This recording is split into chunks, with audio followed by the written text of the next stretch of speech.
What's up guys, Earl here for Tech, and with the release of two new Reno smartphones, namely the OPPO Reno7Z 5G and the Reno7 5G, OPPO yet again set the bar of the premium mid-ranger devices. In this video, we are focusing on the Reno7 5G, which possesses an AMOLED screen, triple rear cameras, and a MediaTek Dimensity 900 chipset. We spent some quality time with this device, and although there were a few drawbacks, it was overshadowed by its advantages over some of the smartphones in this class. If you want to know more about it, continue watching.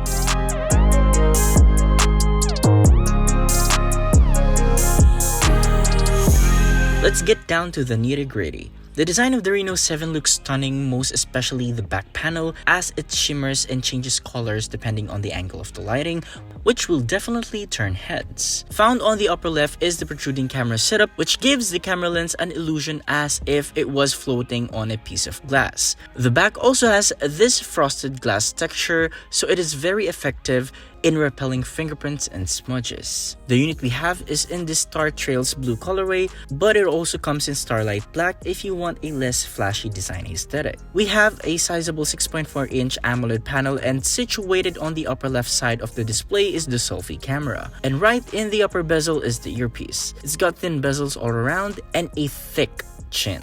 When it comes to the buttons and ports, starting on the left side, we have the triple card tray for 2 nano-size SIM cards and a dedicated micro SD card slot, as well as the volume buttons. Meanwhile, on the right side, we have the power /lock button, USB Type-C, 3.5mm audio jack, main microphone, and speaker grills down at the bottom, and the secondary microphone at the top. Now, when it comes to ergonomics, even though the Reno7 5G has a tall form factor, all buttons are easily reachable as they are all placed near the middle of the frame. So for those folks who have a smaller hands like AJ here, fret not, as you can reach these buttons with ease.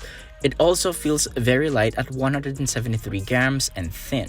For display, the front sports a 6.4-inch FHD Plus AMOLED panel with a 90Hz screen refresh rate with a resolution of 2400 by 1080 with a pixel density of 409 ppi. The display comes protected with Corning Gorilla Glass 5 and a pre-installed screen protector, which is always nifty. The display quality is what you would expect on an AMOLED panel. It produces vibrant colors with deep blacks and is viewable even under direct sunlight, as it produces up to 800 nits of peak brightness. On the display side of things, you can adjust the temperature of the display to cool, default, or warm, which is always a helpful feature to reduce eye strain. There's also dark mode in the settings that lets you set how dark you want to go.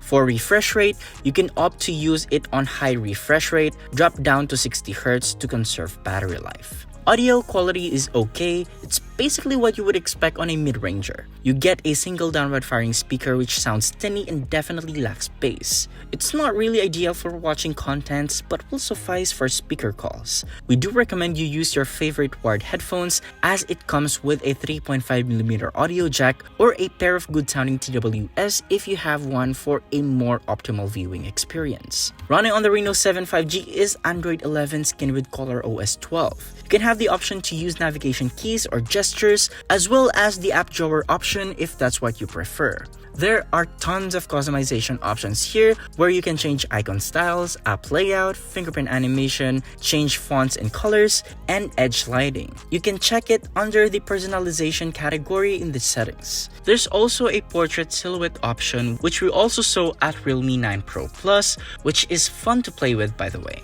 And like usual ColorOS versions, it comes with a few bloatwares and tons of pre-installed apps like Netflix, Facebook, Twitter, TikTok, Messenger, Lazada, and Agoda, which can be removed after setup. Out of the 256 gigs of storage, we have 230 gigs left, which is ample for most users, but if you think you need more, there's a micro SD card slot in the mix. For biometrics and security, there's facial recognition and an in-display fingerprint scanner.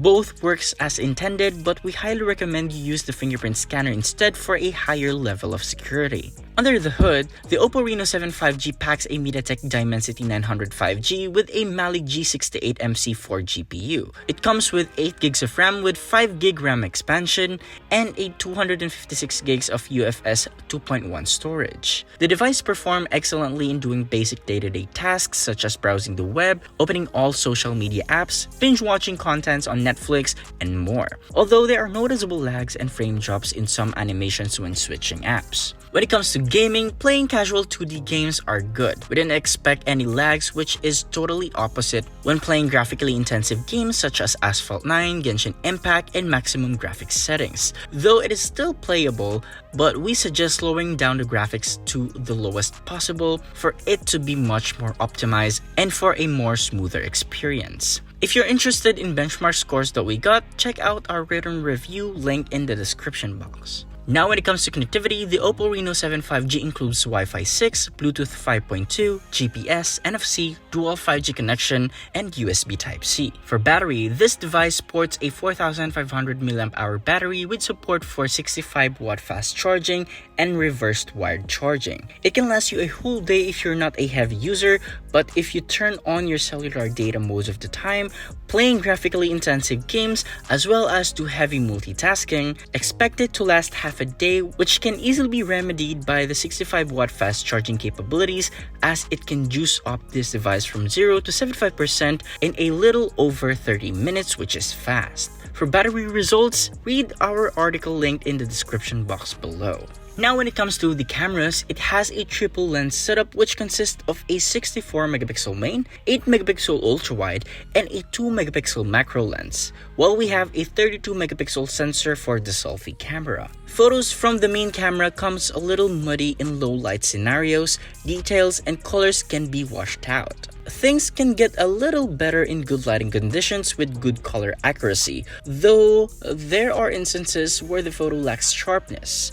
But in all fairness, the main sensor can produce a well-balanced exposure, which sometimes is hard to achieve in other devices on this tier. Since there is no telephoto lens, we rely mostly on the main camera for digitally zooming in on a subject, and the images were okay with a little to no details. Portrait, on the other hand, background and subject separations can be a little too sharp, especially on the hair area, but overall, it does look decent and the blur effect looks somewhat natural. Now when it comes to selfies, skin tones can be soft and looks much more refined thanks to a subtle beautification that is taking effect in post. For videos, the Reno7 5G can record a maximum resolution of 4K at 30 frames per second, but the ultra steady mode is only available for 1080p resolution. Video quality is excellent as it has vibrant colors and sharp details. Overall, the OPPO Reno7 5G is a solid contender in the mid-range space.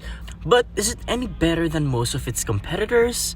It sure is, since the OPPO Reno7 packs a nice display, decent cameras, and one of the highlights is the 65-watt fast charging capability.